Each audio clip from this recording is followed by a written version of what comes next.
আওয়ামী লীগের সাথে বিশেষ শর্তে আপোষ করছে BNP. Awami League BNP already একটা সমঝোতা হয়ে গিয়েছে, আপোষ হয়ে গিয়েছে এবং সে আপোষের ফলাফল রাজনীতিতে দৃশ্যমান। এবং এর মধ্য দিয়ে রাজনীতি 180 ডিগ্রি ঘুরে যাচ্ছে এবং রাজনীতির জন্য এটা চিন্তার এবং অশনির সংকেত। ডেফিনেটলি বিএনপি, জামাত, এনসিপি সবার উপর প্রভাব পড়বে। ইন্ডিয়ান হেজিমনি আবার আমাদের উপর জেগে বসবে বিভিন্ন ফরম্যাটে। বিএনপি ভুল ক্যালকুলেশনের সামনে এগোচ্ছে। আওয়ামী লীগের সাথে যে সমঝোতা করেছে এটা একদম ঠিক হয়নি। আজকে বিএনপি যে চিন্তা করে আওয়ামী লীগের সাথে এই সমঝোতাটা করলো এবং সেই সমঝোতা বাস্তবায়ন শুরু করেছে, এই সমঝোতার একদম চূড়ান্ত ফলাফল দেখতে সময় লাগবে, বাট সমঝোতার ফলাফল অলরেডি দৃশ্যমান হতে শুরু করেছে। যেই চিন্তা থেকে আওয়ামী লীগ এটা করছে, বিএনপি এটা করছে, বিএনপির হিসাব ব্যর্থ হবে। যেমন আমি একটু পিছন থেকে আসি। 75-এর 15ই আগস্ট শেখ পরিবারকে একদম ধ্বংস করে দেওয়া হয়েছিল। তারপরে ভেবেছিল এই বাকশালীরা আর রাজনীতি করতে পারবে না। তখন আওয়ামী লীগকে কিন্তু রাজনীতি বা শেখ পরিবারের কাউকে জড়াতে দেওয়া হয়নি। তখন একটু ভিন্ন সিস্টেমে কিন্তু আওয়ামী লীগ রাজনীতি করে। যেমন তাজউদ্দিন ফ্যামিলি, তাকে নিয়ে তেমন আপত্তি ছিল না।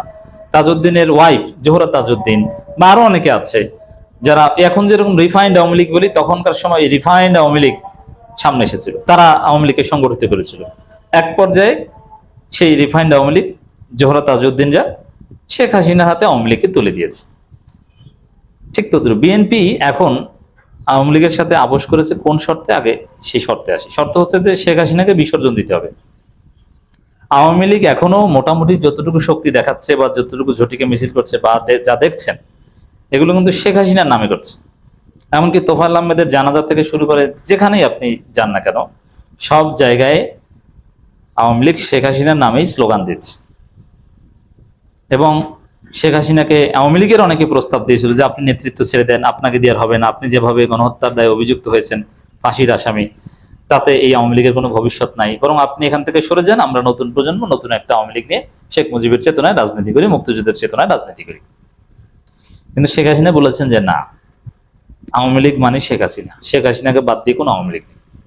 তো বিএনপি এই জায়গায় আওয়ামী লীগের একটা অংশের সাথে আপোষ করছে যে না, তোমরা শেখ হাসিনাকে বিসর্জন দিবা। শেখ হাসিনাকে দেশে আনা বা রাজনীতিতে প্রাসঙ্গিক করা, তার বক্তব্য প্রচার করা বা তার নাম নেই এটা বলা যায় না, বরং তাকে তোমরা সাইড লাইনে পাঠিয়ে দিয়ে তাকে বাদ দিয়ে তোমরা রাজনীতি করবো। রাজি? যদি রাজি থাকো তাহলে অ্যাক্টিভও, আসো, রিফাইন্ড আওয়ামী লীগ করাই। যারা করতে চাও তারা মুক্তি পাবা। এখন স্বাভাবিক, আওয়ামী লীগ তো আওয়ামী লীগ, জানেন যে অনেকে রাজি হতে চায় না, তারা মরলেও শেখ হাসিনা, বাঁচলেও শেখ হাসিনা। কিন্তু কেউ কেউ রাজি হচ্ছে। যেমন ডাক্তার সেলিম হায়াত আইবি, এমনিতেই কনভেনশনাল আওয়ামী লীগের সাথে তার অনেক দূরত্ব ছিল সেলিম ওসমানদের সাথে। তো সেই জায়গায় শামীম ওসমানদের সাথে, সেই জায়গায় ওইরকম বড় পদ পদবিও আইবির ছিল না। হ্যাঁ, মেয়র হয়েছেন, অনেক নেগোসিয়েশন করে নারায়ণগঞ্জ সিটি কর্পোরেশন মেয়র পদটা তিনি নিয়েছিলেন। তারপর তাও শামীম ওসমানদের মাধ্যমে ইরিটেশনের শিকার হতেন। কিন্তু এই কারণে আবার সেলিম হায়াত আইবির একটা পারিবারিক ঐতিহ্য আছে, ব্যক্তিগত যোগ্যতাও আছে, জাতীয় ইমেজ আছে, তার ভক্ত বলয়ও আছে, ত্যাগী, সব ঠিক আছে, যোগ্য।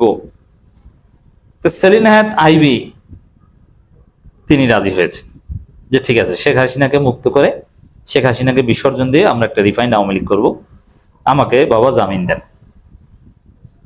এটাকে আপনি শেখ হাসিনার সাথে সেলিম হায়াত আইবির বেইমানিও বলতে পারেন, যে শেখ হাসিনার সাথে বেইমানি করেছে আইবি।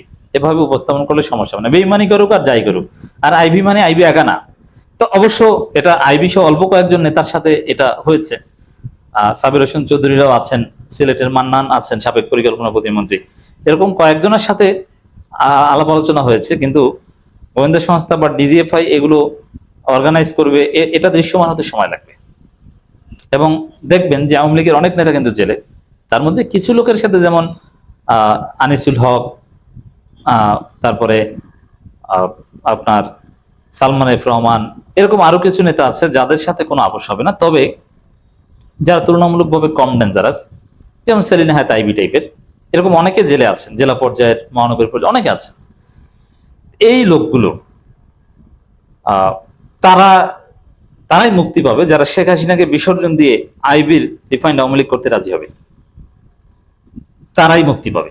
তা আইবি সে আবশ্যের অংশ হিসাবে মুক্তি পেয়েছে। শুধু শেখ হাসিনাকে বিসর্জন দেওয়ার শর্ত না, অন্যতম প্রধান শর্ত, বিশেষ শর্ত হচ্ছে এটা, শেখ হাসিনাকে বিসর্জন দিতে হবে। আর শর্ত হচ্ছে যে রিফাইন্ড আওয়ামী লীগ করবা, জাস্ট কিছু কিছু জায়গায় সুযোগ পাবা, একটা পর্যায়ে তোমরা হয়তো বা নিবন্ধনও পাবা বা এই নৌকাই পাবা, ঠিক আছে দিব, নৌকাই দেওয়ার চিন্তা ভাবনা আছে, তবে এই ঝটিকা মিছিল বা বড় কিছু করে এগুলো করতে পারবে না।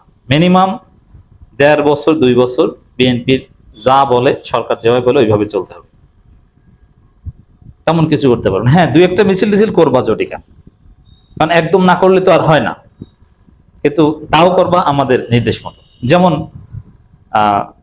আওয়ামী লীগ দীর্ঘদিন বিক্ষোভ মিছিল, শুধু আওয়ামী লীগ না, আওয়ামী লীগের মিত্র যারা ছিল যুগপথের, তারা ওই সরকারের নির্দেশনা অনুযায়ী বিক্ষোভ মিছিল করত। সরকার বলতো আজকে তোমরা হরতালের সমর্থনে, এই জোনায়েদ সাকিরা, মাহমুদুর রহমান মান্নারা রাস্তার ডান পাশে মোট 24 ইঞ্চি জায়গায় দাঁড়িয়ে বিক্ষোভ মিছিল করে চলে যাবা, সময় 25 মিনিট। ঠিক ওইভাবে ওই জায়গায় 25 মিনিটের মধ্যে বিক্ষোভ মিছিল করে তারা চলে যেত। হরতালের সমর্থনেও কিন্তু গোয়েন্দা সংস্থার অনুমতিতে মিছিল হয়েছে। আওয়ামী লীগ আমলে বিএনপির মিত্র এটা করেছে। আবার বিএনপি মাঝে মাঝে বিভাগীয় সমাবেশ, এই সমাবেশ সেই সমাবেশ, কখনো গোলাপবাগ, কখনো অমুক জায়গায় তমুক জায়গায়, এটা কিভাবে করেছে? এটাও ওই গোয়েন্দা সংস্থা বা সরকার যেটা বলেছে তোমরা এইভাবে এতটুকু করতে পারবা, করো, যেভাবে বলতো ওইভাবে করতো। মনে আছে না? এই কারণেই তো বিএনপি আওয়ামী লীগের কিছু ছিঁড়তে পারে নাই, শত চেষ্টা করো। এখন এই রিফাইন্ড আওয়ামী লীগকে কিছু মিছিল মিটিং এর সুযোগ দিবে, তাও কিভাবে? ওই বিএনপি সরকার যেভাবে বলবে ওইভাবে, ওর বাইরে যেতে পারবে না। মানে মিছিল মিটিং বা কর্মসূচি পালনে সরকারের নিয়ন্ত্রণ মানা এবং শেখ হাসিনাকে বিসর্জন দেয়া, এই দুইটা প্রাইম শর্তে আইবির সাথে অলরেডি আপোষ হয়ে গিয়েছে এবং এর মাধ্যমে আওয়ামী লীগের একটা বিরাট অংশ যারা শেখ হাসিনাকে দেখতে পারে না বা তাকে বিসর্জন দিতে রাজি, তারা আছে। তবে এটা দিন শেষে সফল হবে না, কারণ জনগণ এটা মানবে না এবং আওয়ামী লীগেরও খুব কম লোক এতে সাড়া দিবে হয়তো। আর যদি এরকম 1.5 বছর 2 বছর করতে পারো, তাহলে আওয়ামী লীগের নিষেধাজ্ঞা প্রত্যাহার করে নৌকা প্রতীকটা শেখ হাসিনা মুক্ত আইবি আওয়ামী লীগকে দিয়ে দেওয়া হবে, যেটা থাকবে বিএনপির পকেটে। এবং বিএনপি যখন সে আওয়ামী লীগকে জামাতের বিরুদ্ধে ব্যবহার করবে তখন ব্যবহৃত হতে হবে, জামাতকে গালি দিতে চাইলে গালি দিতে হবে, জামাতকে মারতে বললে মারতে হবে। এই হচ্ছে রাজনীতি, এই সমঝোতা হয়ে গেছে। এটাকেই বলি আমরা রাজনীতি প্রায় 180 ডিগ্রি ঘুরে গেছে। এবং আওয়ামী লীগকে বৈধতা দেওয়ার নানান বয়ান বাজারের সামনে আনছে বিএনপি সরকার, বিএনপির লোকজন, উদার গণতন্ত্রের নামে এবং জামাত আওয়ামী লীগকে এক করে দেখানোর মাধ্যমে, উভয় গণহত্যার অভিযোগ নানান মাধ্যমে। শেরিনা হায়াৎ আইবি কারাগার থেকে মুক্তি পেয়েছেন এই সমঝোতার মধ্য দিয়ে, এবং কারামুক্ত হয়ে সরকারকে ধন্যবাদ জানালেন আইবি। সরকারকে ধন্যবাদ জানিয়েছেন, আপোষ হয়েছে, ধন্যবাদ তো জানাবেন। অথচ এখানে সরকারকে ধন্যবাদ জানানোর কিছু নেই। ধন্যবাদ দিলে বিচার বিভাগকে দিতে পারতেন, সরকার তো তার জামিন দেয়নি, নাম্বার 1। দ্বিতীয় হচ্ছে মিডিয়াগুলো তাকে গ্লোরিফাই করছে, বিএনপি মিডিয়া। হ্যাঁ, তিনি এই সেই, তিনি ঐতিহ্যবাহী পরিবারে, তিনি গান শুনেছেন, কবিতা লিখেছেন, অমুক, মানে তাকে হিরো বানাচ্ছে শেরিনা হায়াৎ আইবিকে। এটাও শেরিনা হায়াৎ আইবিকে শেখ হাসিনার বিকল্প হিসাবে আওয়ামী লীগে উপস্থাপন করার যে বিএনপিও প্রজেক্ট, তার একটা অংশ।